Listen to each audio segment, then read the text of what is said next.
हमारे पिछले वीडियो को बहुत ज्यादा प्यार देने के लिए बहुत ही ज्यादा धन्यवाद दिल से। आज हम बात करने वाले हैं रोमन रेंस के बारे में, उनकी जिंदगी में घटी घटनाओं के बारे में और उनके बारे में कुछ लाजवाब फैक्ट्स जिसके बारे में आप शायद से नहीं जानते होंगे। पहला फैक्ट ये है कि ट्रिपल एच ने करवाया था रोमन का परिचय। हम सब ये जानते हैं कि विंस मैकमोहन सभी बड़े निर्णय लेते हैं, हर मामले पर उनका ही अंतिम फैसला होता है। शील्ड के लिए एनएक्सटी से 3 पहलवानों की जरूरत थी, Saint Lawrence and Dean Ambrose इस सूची में पहले से ही थे। तीसरे पहलवान की तलाश थी। विंस की नजर में वैसे तो दूसरा एक पहलवान था जिसको वो अपना तीसरा पहलवान मान रहे थे, लेकिन तभी ही ट्रिपल एच ने उनके निर्णय को बिल्कुल ही नकार दिया और परिचय करवाया रोमन जी का। इस तरीके से रोमन को अपनी जगह मिल गई। तीसरे पहलवान के नाम पे उनका नाम दर्ज हो गया। एक बार क्या हो गया, एक मैच था जिसे टीवी पर नहीं दिखाया गया था। रोमन और रैंडी ऑर्टन विपरीत टीमों में थे। वहाँ दोनों के बीच में सही तालमेल न होने की वजह से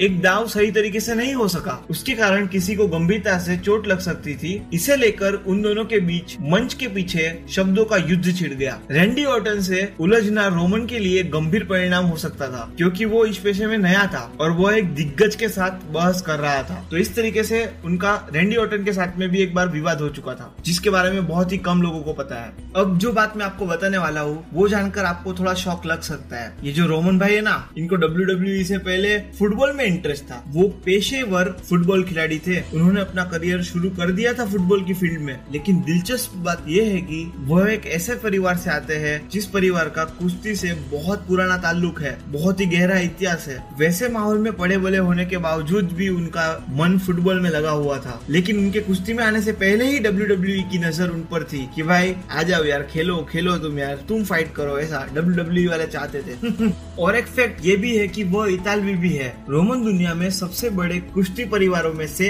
एक से ताल्लुक रखते थे। NAOA कुश्ती वंश काफी प्रसिद्ध है। रेसलिंग की दुनिया का यह सुपरस्टार आधा सामोन और आधा इतालवी है। लंबे अरसे पहले वह डेमियन मिजरो से हार गए थे। रोमन ने FCW में अपनी शुरुआत की ही थी, तब डेमियन से उनका सामना हुआ था। टेक टीम में प्रवेश करने से पहले रोमन कुछ मैच हार गए थे। ये मैच उनमें से एक था। एक फैक्ट की बात ये भी है कि वह कम उम्र में ही पिता बन गए थे। एक साक्षात्कार में उन्होंने कहा था कि 2008 में उन्हें बेटी हुई थी। कॉलेज के दिनों में वो अपनी स्वीट हार्ट जेसी के साथ संबंध के दौरान पिता बन चुके थे। रोमन राइन का नाम पहले रोमन राइन नहीं था। रोमन राइन बनने से पहले एक लंबे समय पहले 29 वर्षीय इस पहलवान का रिंग में अलग ही नाम था। वह आसान लेकिन साथ ही महत्वपूर्ण भी था। उनका नाम लीकी रखा गया था। रोमन ब्रेट हार्ट को अपना देवता मानते थे। वो उनके कड़े प्रशंसक थे। रोमन राइन ब्रेट के दीवाने थे और रिंग में ब्रेट के आने से लेकर रिंग में उनके प्रदर्शन व उनके जाने तक